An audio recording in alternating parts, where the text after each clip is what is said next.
And here on Who Asked For It, what can we do for you, Kate? I was just curious, who is your favorite actor? Oh, you know, that's a pretty good question, and I want to be careful here because I don't want to step on anybody's toes. But they always refer to this guy as like the current generation Jimmy Stewart, and he's a double Academy Award winner and a great guy. He's been on the show many times, very, very friendly, very likable. I'd have to go with Tom Hanks. Tom Hanks. Thank you. Thank you, Kate.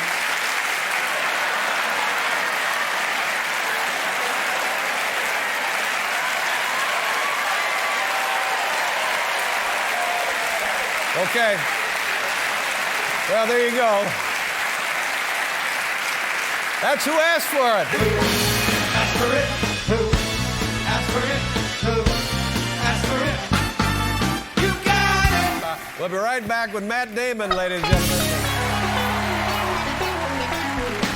Thanks for helping out in our little skit. I appreciate that. Tom Hanks, huh? Yeah, just kidding. He's damn good, though. He is good. He is good. Now, I saw this, the Bourne Ultimatum. This is the third one in the series, isn't it? Yeah. Wow.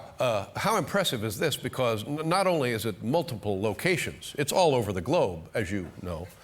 But what a lot of work. I mean, my God, you're huffing and puffing and punching guys and stuff like that. It must be terribly exhausting to do these films. It is, yeah, it is. And when none of us ever thought we'd make it to three of them. Is that right? Yeah, the first first movie when it came out, my career was kind of, you know, there's an ebb and flow to things, and we were at an ebb. Oh. But you had done major films before this, right? Yeah, but there's kind of an unwritten rule of three, kind of a 3 strikes and you're out type thing, and just box office wise. So I'd done 2 movies that I was proud of, and but they hadn't done very well. What were the films? All the Pretty Horses, and which the director's cut I just loved, and but that wasn't what was released. I see. So that was a little problem. And the Legend of Bagger Vance, which didn't do very well at the box office, but it was Will Smith and Charlize. About a golfer, is that right? That's right. Yeah, I remember that. So, Sure. but neither of them did very well. You saw them, I guess, which is good. I do what I can. Yeah, I appreciate that. Your $10 really helped too. No, I appreciate it. But when the third movie was about a year delayed. The first Bourne, which was my third strike, was about a year delayed in coming out. We'd done about 4 rounds of reshoots. And the writer of the film, who had written a terrific script, was the first writer in the history of Hollywood to arbitrate against himself so that he didn't get sole credit, so that he actually shared credit for the movie with someone else because he didn't want to take the bullet alone. So there were some signals. Yeah.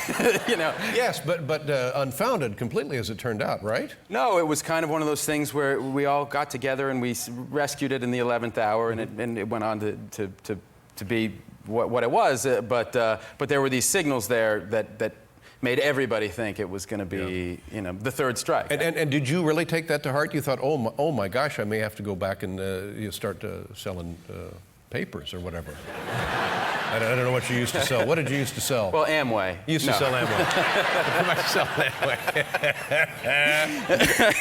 No, but I did actually. I kept hearing. I'm from Boston, so I kept hearing Sean McDonough's voice in my head, going, "Big swing and a miss," you know.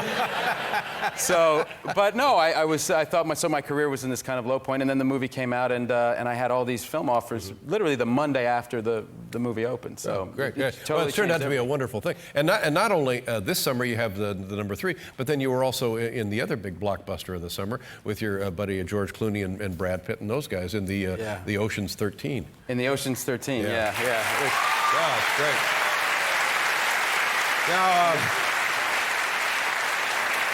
do you have your star on Hollywood Boulevard? Do you have one of those? Yeah. Wow. Yeah. And then also they used to, and I don't know if they do it anymore at Grauman's. It's not Grauman's Chinese Theater anymore. Yeah, sure. It's still called Grauman's? That's what I call it. Yeah. People would put their hands and feet in the cement there. Do they still do that? They did, and we got to do it this summer. I think George and Brad were doing it, so they let me do it too. So the 3 of us, we went with Jerry Weintraub, the famous producer, and we all put our hands and feet in the cement. And George called me the night before, like this conspiratorial phone call, going, "Listen, here's the thing." And I take George's advice on all this stuff because he's very good at this stuff. He goes, you got to get big shoes. I'm sorry? Gotta get big shoes? Gotta get big shoes. And I said, wait, what are you?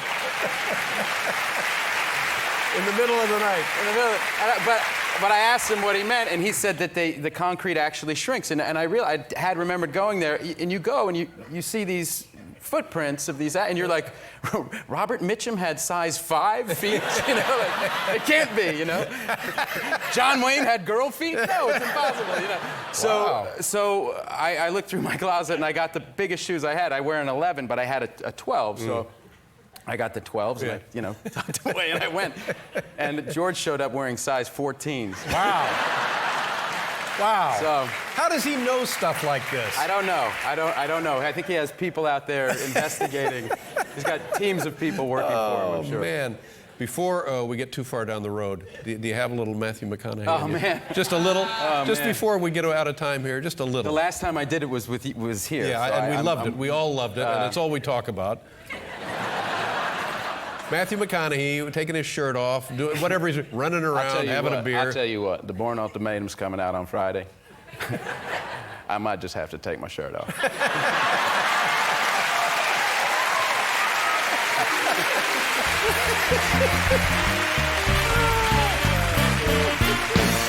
Man, I still haven't seen Matthew. I mean, he's just going to break me in half. The great when he thing sees about me. it is not only does he sound exactly like that, you know he says stuff like that. That's the best part of it. Oh, golly. You still in Florida? You live down there? I do, yeah, In yeah. Miami? Miami, yeah. You Miami. enjoying yourself? I like it down there. Yeah, it's where I am with my family, and Kids happy? Everybody's happy down Yeah, there. Yeah, it's a quiet place, and it's away from the industry and stuff. So I like. So that. do you kind of stick out because you're Mr. Big Shot in Miami, or are they accustomed to that sort of thing there? Well, no. I mean, everybody's pretty cool. I did have one incident where I've gotten into trouble like a couple times in my life by trying to use my. My celebrity or whatever. Whenever I try and do that, it backfires horribly. Pride goeth before a fall. That's right. And so I try not to be too proud. understand. You know. So these people called me and they said, listen, there's this radio contest. And I was like, come on, please don't, you know. And they said, no, they're going to give $10,000 or this trip to the Bahamas, which is worth $10,000, to the most famous person who calls in. And I said, well, I don't want to do that. And they said, no, we'd like to do it. They ran an auto painting shop. They said, we'd like to do it on behalf of our auto painting shop, but if you did it, we were going to donate everything to the Children's Hospital. Oh, that's to the Joe DiMaggio So Children's then it's fine. So I said, well, and I was still on the fence because I didn't, you know, but I was listening, driving my stepdaughter to school all week, listening to the most famous person they had by the Friday, which was the deadline, was Lonnie Anderson. So Lonnie Anderson had called in, the weather guy. Yeah. Really, you know. And so I thought, you know, I might have a shot at this thing. Yeah. Lonnie Anderson's pretty good, though. She's terrific. Yeah, And yeah. so I kind of weighed it, you know, I weighed my options, and with 10 minutes to go on the deadline, I called the auto body people. I said, listen, I'll make the call. That's great. And Good so for you. I called them up, and, you know, I did the interview for 5 minutes, and I hung Very up nice. feeling good about Yeah. myself. And I saw the people later that night, and I, you know, hey, all right, we did it. And they said, no, we lost. And, Really? And I said, Lonnie Anderson beat me? And it turned out that with about a minute to go on the deadline, Sean Connery had called.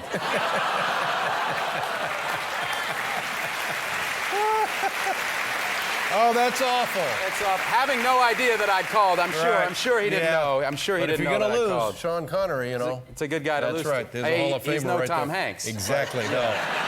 No Matthew McConaughey either.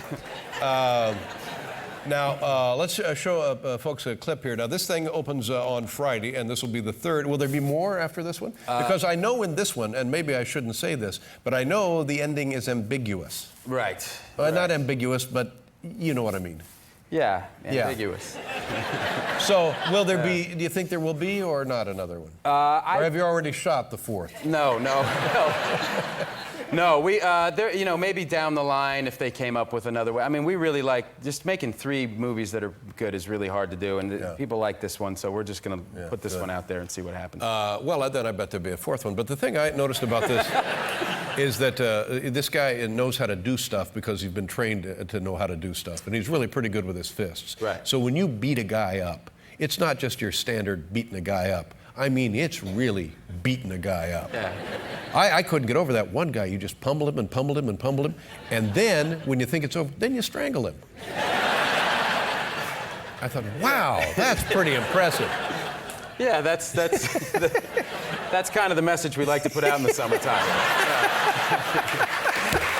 Well, it works. Anyway, let's.